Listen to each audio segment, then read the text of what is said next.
Good morning, students. Welcome to your accountancy lecture. Today, let's continue with the first chapter of analysis of financial statements, in which we are left with the current maturities of long-term debts. ठीक है, तो इसमें सबसे पहले जो long term debts हैं, ठीक है, उनकी जो अगर करंट मेच्योरिटीज़ हैं, means if you pay it within a period of 12 months और within a period of operating cycle, then it is treated as the current maturities of the long term debt, so it will termed under the other current liabilities. Clear? Now Rajay, it's not a big deal to go it in detail, just go through the terms only. ठीक है, first इसमें second point है हमारा deferred tax liabilities. Deferred tax liabilities means those liabilities which you are not able to pay in that current period, it is termed as the deferred tax. Let's read this. Every year accounting income is compared with the taxable income. Accounting income means total income कितनी आई है, और taxable income वो होती है जिसके ऊपर tax लगता है. And if the difference between the two exist which is temporary in nature, income tax on the difference amount is termed as deferred tax. जो difference amount होती है उसके ऊपर जो टैक्स माना जाता है उसको क्या माना जाता है? deferred tax. कि वो टैक्स था कि जो हमें मिल सकता था, but now it is deferred.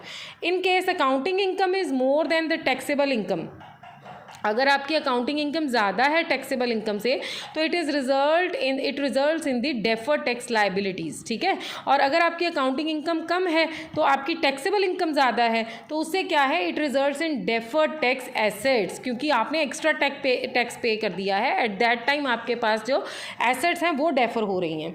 ठीक है, नेक्स्ट है हमारे पास next other long term liabilities. बेटा अदर लॉन्ग टर्म लाइबिलिटीज़ में आपके पास आते हैं ट्रेड पेएबल्स. ट्रेड पेएबल्स क्या होते हैं? आपके क्रेडिटर्स, ठीक है, जिनके बिहाफ पे उन्होंने मतलब आपको कोई कैश पे नहीं, आपने कोई कैश उनको नहीं पे किया है, बल्कि आपने उनको सेट ऑफ करने के लिए कुछ बिल्स पेएबल जो हैं वो दे दिए हैं. ठीक है, तो बिल्स पेएबल प्लस क्रेडिटर्स दोनों मिला के आपके पास क्या आते हैं? Trade payables. ठीक है. Other means any liability which you are required to pay within a period of more than a period of 12 months. ठीक है बेटा. नेक्स्ट है आपके पास long term provisions. Long term provisions, अच्छा यहाँ एग्जांपल्स दी हुई हैं लॉन्ग टर्म लाइबिलिटीज़ की, उनको ध्यान से पढ़ो बेटे. लॉन्ग टर्म लाइबिलिटीज़ की एग्जांपल क्या है? देखो, premium payable on redemption of debentures, because redeem आपने करंट ईयर में नहीं करना है. Whenever the debentures are redeemed means after 5 years, after 10 years, जो भी उनका रिडेम्पशन पीरियड है, अगर वो प्रीमियम पे करना है तो वो आपकी कौन सी लाइबिलिटी है? लॉन्ग टर्म लाइबिलिटी है. It's your long term borrowing. ठीक है. नेक्स्ट है premium payable on redemption of preference shares. Raje debentures हों या शेयर्स हों, ठीक है, अगर वो रिडीमेबल हैं after 12 months, then it is और then it is treated as the long term liability. Next है हमारी लॉन्ग टर्म प्रोविजंस. बेटा लॉन्ग टर्म प्रोविजंस वो होती हैं जो आप अपनी अमाउंट में से प्रोवाइड करके रखते हो. It means you will kept it aside for the purpose of meeting the long term expenditures. जो प्रोविजन आप पहले ही क्रिएट कर लेते हो, that is known as long term provisions. ठीक है.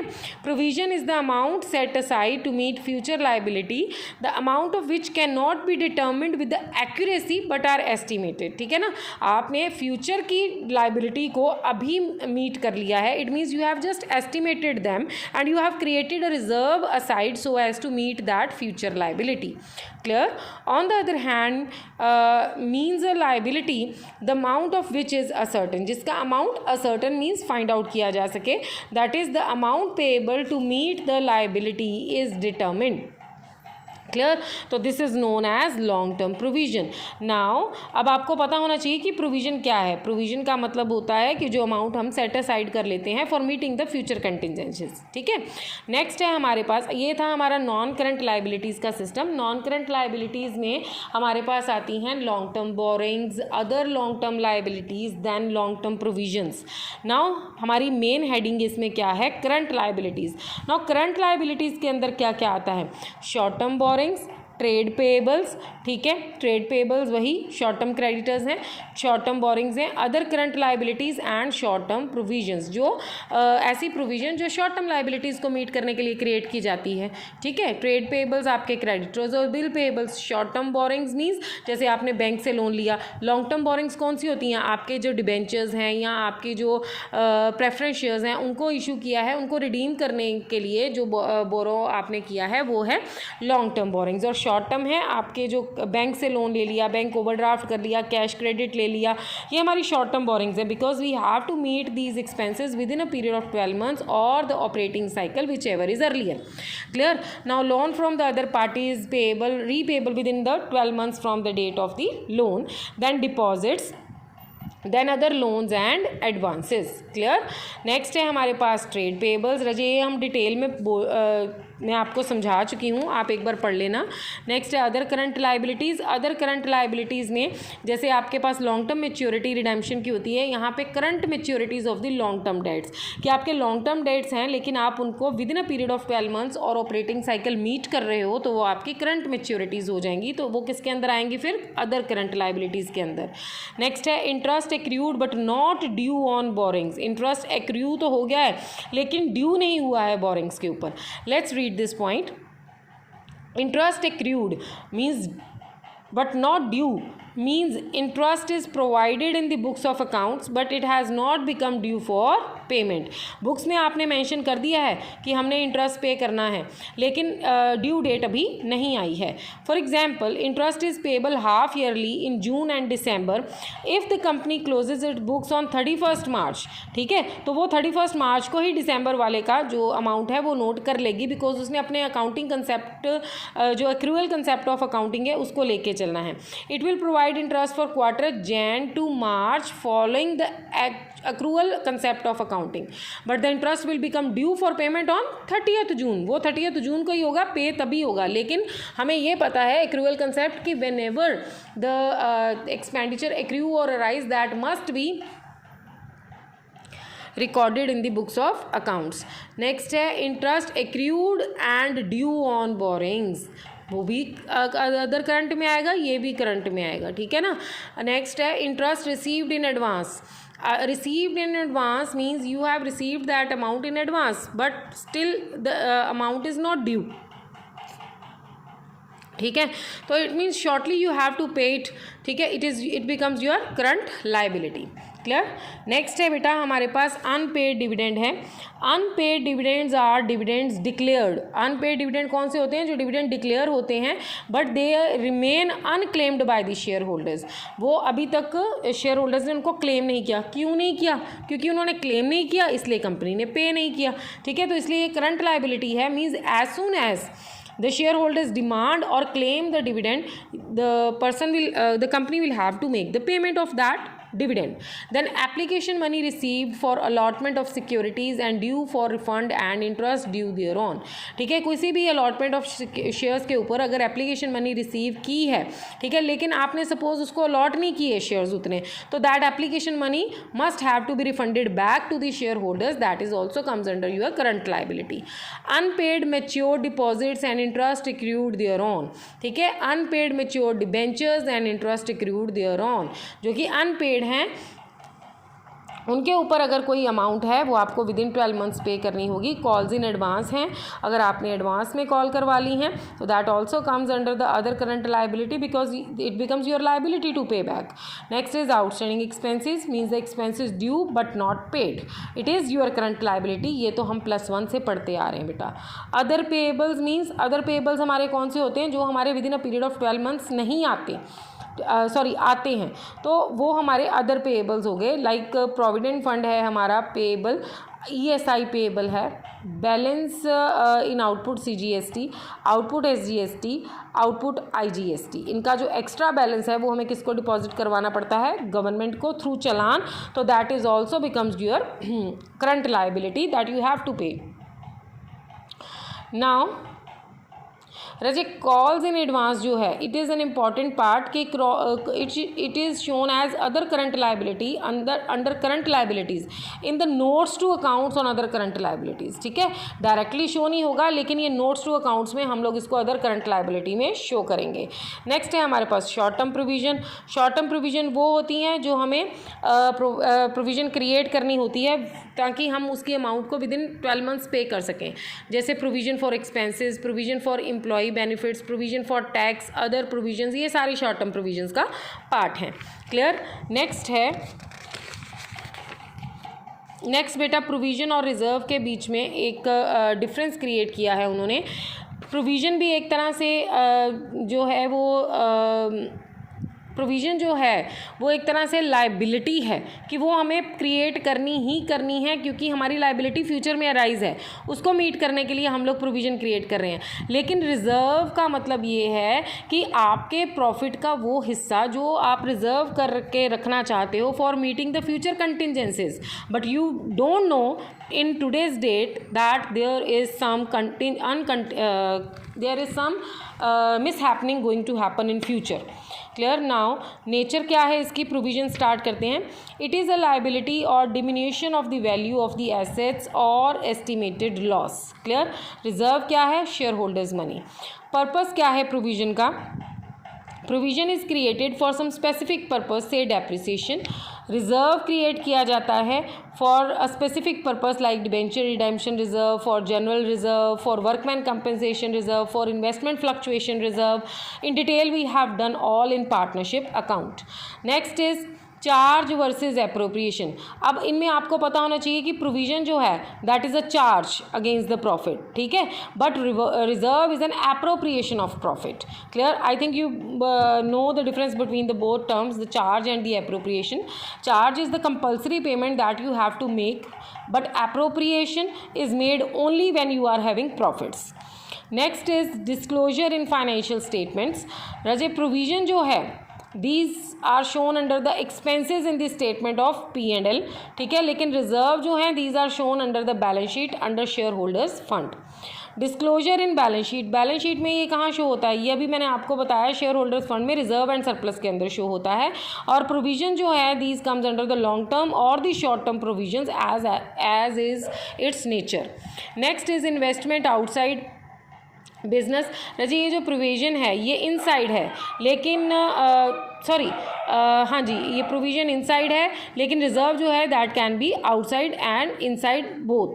Now legal requirement, provision create करने के लिए it has to comply with the accrual concept, prudence concept and also because of the legal requirement, ठीक है। लेकिन creating a reserve is a matter of financial prudence कि आपके पास extra money है तो आप रिजर्व क्रिएट कर रहे हो।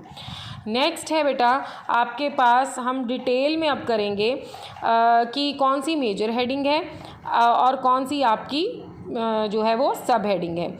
एक बार मैं रिकॉल कर रही हूँ, जो सबसे मेजर हेडिंग है वो आपकी 2 पार्ट्स हैं इसके, वो है equity and liabilities and assets. Equity and liabilities के अंदर मेजर हेडिंग कौन कौन सी हैं, share holders fund, then share application money, pending allotment, then non current liabilities, ठीक है, और करंट लाइबिलिटीज़। अब स्टार्ट करते हैं इसके अंदर। अब जैसे शेयर होल्डर्स फंड है तो शेयर होल्डर्स फंड के अंदर क्या क्या आएगा, share capital, reserve and surplus, then उसके बाद आपके पास आता है money received against share warrants, I think, ठीक है। तो आप इस तरह से बिल्कुल बैलेंस शीट के अकॉर्डिंग चल के देखो तो आपको हर चीज़ जो है वो क्लियर हो जाएगी। Let's read this definition, balance sheet first. I think I have already explained you about that, just wait. This part, इस बेसिस पे हम लोग अभी क्वेश्चन करेंगे। अगर वो मेजर हेड पूछेगा तो हमारे पास मेजर हेड ये 4 हैं इक्विटी एंड लाइबिलिटीज़ में। इनके मेन हेड हैं share capital, reserve and surplus, money received against share warrants, share, इन सबको मिला के शेयर होल्डर्स फंड बनता है, ठीक है। अब share application money, pending allotment भी मेन है। नॉन करंट लाइबिलिटी में long term borings, long term provisions. Long term borings, long term provisions के ऊपर क्या आएगा, अदर लॉन्ग टर्म लाइबिलिटीज़, ठीक है, deferred tax liabilities. Then current liabilities में short term borrowings, then trade payables, other current liabilities and short term provisions. Let's start. Show the major heads under the equity and liabilities part of company's balance sheet. Major heads, तो major heads कौन से हैं, 4 मैंने बताए हैं आपको. Then name the sub heads under the head share holders fund. ये major head है ना, मेजर हेड के अंदर सब हेड कौन से थे, share capital, reserve and surplus, money received against share warrant, ठीक है. Name the sub heads under the head non current liabilities. Non current liabilities में क्या था, लॉन्ग टर्म बोरिंग्स थे, डेफर्ड टैक्स लाइबिलिटीज़ थी, लॉन्ग टर्म बोरिंग्स थे, deferred tax liabilities थी, other long term borings थी और करंट लाइबिलिटीज़ थी, लॉन्ग टर्म प्रोविजंस थी, ठीक है. उसके बाद हमारे पास करंट लाइबिलिटीज़ के अंदर हैं, तो ये उसके हेडिंग्स हैं. रिजर्व एंड सरप्लस में क्या क्या आता है आपके पास, हमने डिटेल में पढ़ा है ना, कैपिटल रिजर्व है, देन सिक्योरिटी प्रीमियम रिजर्व है, डिबेंचर रिडेम्पशन रिजर्व है, कैपिटल रिडेम्पशन रिजर्व है, रीवैल्यूएशन रिजर्व है, ये सब इसके अंदर आते हैं 5 items. Any 4 items that shown under the long term borings. Long term borings में हम क्या क्या ले सकते हैं, हमने अभी डिटेल में पढ़ा है.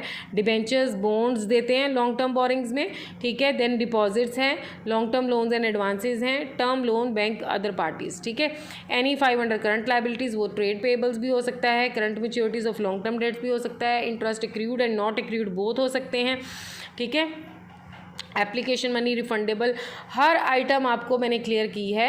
Under which head are the following items shown in the balance sheet of the company as per schedule 3. Forfeited shares कहाँ शो होते हैं आपकी, सब्सक्राइब्ड कैपिटल में, ठीक है. इट मीन्स ये किसका पार्ट है, शेयर होल्डर्स फंड का. नेक्स्ट है प्रपोज्ड डिविडेंड. प्रपोज्ड डिविडेंड क्या है आपकी, कंटिंजेंट लाइबिलिटी, मे और मे नॉट हैपन, तो it is to be shown in notes to accounts, ठीक है. ये किसी भी पर्टिकुलर हेड में नहीं आएगा, इसको नोट्स टू अकाउंट्स में शो करेंगे. Unclaimed dividend. Unclaimed dividend, it means not claimed by the shareholders but it is your current liability to be paid whenever they demand, ठीक है. तो ये अदर करंट लाइबिलिटीज़ में आएगा. Arrears of fixed cumulative dividend. Arrear of fixed cumulative dividend जो बकाया है आपको पे तो करना ही है, बट बेटा डिपेंड करता है कि फ्यूचर में भी उतना प्रॉफिट हो कि ना हो, इसलिए arrears of fixed cumulative dividend जो हैं वो आपकी कंटिंजेंट लाइबिलिटी हैं, ठीक है. Forfeited shares share holders fund का पार्ट है. Propose dividend notes to account में जाएगा. Unclaimed dividend other current liabilities में आएगा. Arrears of fixed cumulative dividend जो है that is not your type of liabilities, it is a contingent liability that you will pay और come under the notes to accounts, ठीक है. Now ऐसे ही आपने illustration 10 करना है बेटे. ये सारी चीज़ें अब सेम है, इलस्ट्रेशन 10, 11, 12, 13, 14, ठीक है, 15, यहाँ तक हम लोग जो है वो डिटेल में कर सकते हैं. अब जैसे डिबेंचर्स है, वो कहता है उसका मेन हेड और सब हेड बताओ. तो डिबेंचर्स का मेन हेड क्या है, डिबेंचर्स है नॉन करंट लाइबिलिटी, किस में आएगा ये, लॉन्ग टर्म बोरिंग्स में, ठीक है. पब्लिक डिपॉजिट्स भी non current liability long term borings के अंदर. Security premium reserve, reserve and surplus का पार्ट है पर इसकी मेन हेड क्या है, share holders fund. Capital reserve भी रिजर्व एंड सरप्लस का पार्ट है, हेड किसकी है, share holders fund. Forfeited shares share capital का पार्ट है, तो ये कहाँ जाएगा, share holders fund. Interest accrued and due on debentures, current liability. Interest accrued and not due on debentures is also current liability, ठीक है. तो ये other current liabilities, main head है करंट लाइबिलिटीज, सब head other current liabilities. Bills payable, current liability means trade payable. Trade payable और trade payable दोनों चीज़ें include करता है, बिल्स पेएबल भी, क्रेडिटर्स भी. Advance received from customers, customer से एडवांस रिसीव किया है तो आपकी करंट लाइबिलिटी है, लेकिन ये जाएगा अदर करंट लाइबिलिटीज़ में. सन्ड्री क्रेडिटर्स में करंट लाइबिलिटीज़, ट्रेड पेएबल्स. बोला ना मैंने आपको, बिल्स पेएबल और सन्ड्री क्रेडिटर्स दोनों ट्रेड पेएबल्स में जाते हैं. Premium on redemption of debentures, it is your long term liability, ठीक है. तो ये अदर लॉन्ग टर्म लाइबिलिटी में जाएगा, नॉन करंट लाइबिलिटीज़ में, ठीक है बेटा. तो इसी तरह से आपने ये करने हैं. आप ऐसे करो, अब 11th से लेके 15th तक खुद सॉल्व करो. अगर आपको कोई डाउट है तो आप मुझसे पूछ सकते हैं. ये चीज़ें वैसे ही करनी हैं कि अगर रिजर्व एंड सरप्लस के बारे में कुछ आया है, ज़्यादा चीज़ें हैं, तो आप इसको नोट्स टू अकाउंट में सॉल्व करोगे, जो बैलेंसिंग फिगर होगी वो यहाँ पे लेके जाओगे. जैसे इस केस में ही देख लेते हैं. 2 items are shown in the balance sheet as per the schedule 3. एक तो जनरल रिजर्व है, सरप्लस है, ठीक है। जनरल रिजर्व किसका पार्ट है, P&L किसका पार्ट है, that is of share holders fund. तो equity and liabilities, first point share holders fund, लेकिन रिजर्व एंड सरप्लस में बहुत कुछ है। तो हम रिजर्व है हमारा इसका 4,50,000 का, वो हम शो कर देंगे। Balance in the statement of P&L debit है, तो हम इसको डिडक्ट कर देंगे इसमें से, तो हमारे पास लॉस आएगा 1,50,000 का, जो हम यहाँ पे शो करेंगे बैलेंस शीट में, ठीक है बेटा। एक बार इसको डिटेल में करो, अगर आपके पास कोई भी डाउट आता है तो यू कैन आस्क मी। और इसके जितने भी लाइबिलिटीज़ के बैक क्वेश्चंस हैं, let's see. Raje first 18 questions करो, बैक क्वेश्चन सॉल्व करो। अगर आपको कोई डाउट आता है तो you can ask me. Thank you students.